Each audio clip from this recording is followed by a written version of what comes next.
You talk about a couple of groups that you're involved with for networking, but how do you find them mutually beneficial? That's a good question. So I think networking is really important as long as you realize the benefits that you have to prioritize your networking because can become overwhelming, and you want to make sure that you're networking for the right reasons. Sometimes networking just turns into a party, and you want to kind of stay away from those kinds of networking events. But the more you can get your face out there, the better. When I was right out of college, I networked in every little teeny, didn't matter, big, small, any networking group that would have me, I was a part of it. And I think there's a time and place for that because you need to grow your network of influence and the people that you know. But as I became more specialized in my career, my networking groups became more specialized as well, and I started to be selective, and I would only go to groups where the folks in the group were people that were going to be able to pass me business and vice versa. And most of the people that I was networking with at the time were in technology. And then I started networking with people who were in groups that only dealt with very large companies because that was my target. So you really have to think about what your goals are in networking and try to find groups that make sense based on your goals. Don't just network to network. It's a waste of time if you're not networking with the right people based on what you want to accomplish. There are some groups that I used to be a part of that I love the people in those groups, but there's not, it's just my time is, I only have so much of it, and I don't have time to go to a small networking group with people that are dealing with small companies at this point in time because I have a full-time job and so much going on. So like I said, you have to be selective. I really do enjoy networking with other, women entrepreneurs. I think that's important for my business. And then I like one-on-one coffee networking with people of influence. I think that a lot can be shared through 30 minutes with someone who's done it before you, where you can ask real questions about what would they do differently if they had it to do over again. And that kind of networking, I think, is truly instrumental in growing a business. And I think you just have to do it. There's no getting around it. Why would you want to recreate the wheel? You need to meet with as many people as you can on a one-to-one basis so that you can get real information. When you're in a large group, sometimes that information just doesn't come out. So I think that you need to have a mix. Like I said, depending on where you are in your career and your life, networking is different for different people. I would say online networking is a great is a it's great through Twitter. For example, you can network through Twitter very easily. You could probably reach out to 30 different people in 10 or 15 minutes, versus spending an hour in a networking group with 15 people. So the difference, it's really the quality and quantity. It depends on what your goals are. But I think networking and leveraging and getting a sphere of influence of people is extremely, extremely important because it can't be done by yourself. And it's all about who you know and really who they know, because business can happen and turn around in an instant, just by meeting someone who can introduce you to someone that might have just be the exact person that you need to launch whatever it is that you're trying to launch. So I think I say thumbs up, keep doing it, just be smart about it, make sure that you're going about it the right ways. Now, whenever you're involved with these networking groups, do you still carry around business cards? Do you just talk to people? Uh, with technology being so advanced, do you feel that it's a waste of money to print things up? Business cards, no. I think it's important to have a business card. Don't get the cheap ones. Don't print them off on your computer and have little ripped edges. You need to get good business cards, good quality business cards. And I think that it's important to have those at events because you want to leave behind. I mean, you want to make sure that people have your contact information.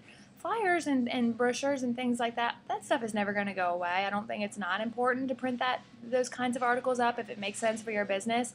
Again, I think you just need to weigh the value, who your market is.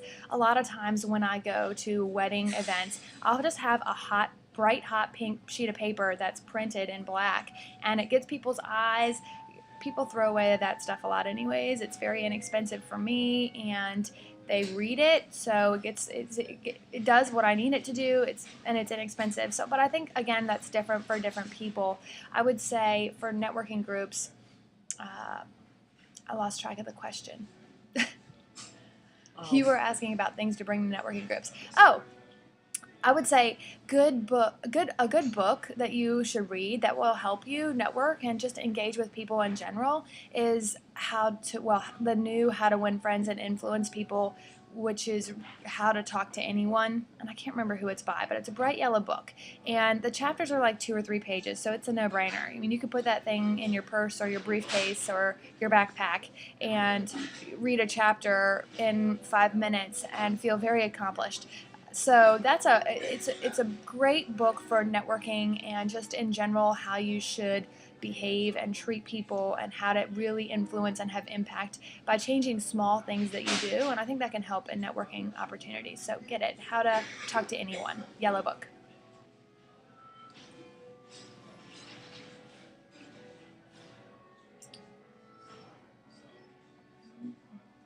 Accounting. Whenever you're dealing with your personal business, have you created an LLC, incorporation? I mean, what is your type of business? It's a good question. I did. I created an LLC. I went to the State Corporation Commission downtown. Don't be scared of it. It doesn't cost a lot of money, and they walk you through it. So anyone can do it. I didn't know how to do it. They sent me the paperwork, and I just filled it out, and if I had questions, I called, and they're very helpful, so don't be scared of it. The State Corporation Commission is downtown. You do have to fill out paperwork, and I am an LLC taxed as an S-Corp. My accountant set that up for me, so you do need a good accountant that can help you with that. Then there are articles of operation, and those are, every business has them, and they are required for a bank account. So if you want a business bank account, you have to have both of those things. You have to have proof that you are a business, you have to have those articles, and they give you an EIN number, and that's the information that you will need. But most of that is set up through the State Corporation Commission. As you know, reputation is very important. How have you gone about branding yourself? That's a good question. I would say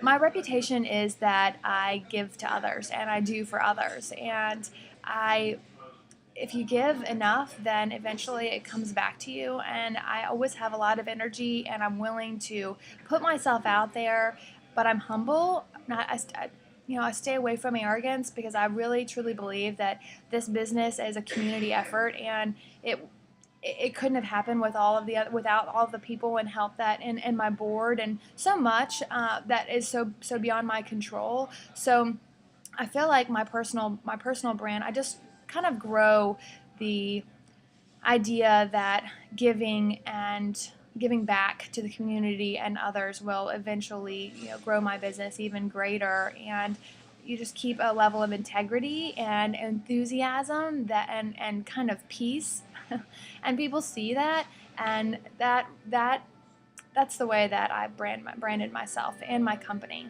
Also, I've gone above and beyond. So for instance, when someone will email me with a question that I don't know, for instance, I had a fellow email me. He was in a different state, never met him before. He was using my site and had a question. I took a video screencast and it was personalized. I used his name in the screencast. I answered his question directly so that he could see how to fix the problem, and I emailed it back to him, and he was like, that was the best customer service I've ever, and most personalized I've ever received. And it just took me, it wasn't a lot, but it was that I really wanted to help him. I genuinely cared, and I wanted him not to be frustrated. Don't you know, like, how you feel when you're really frustrated, you just want to fix something? Didn't want him to experience that, so I went above and beyond, and I think that in business goes a long way as well.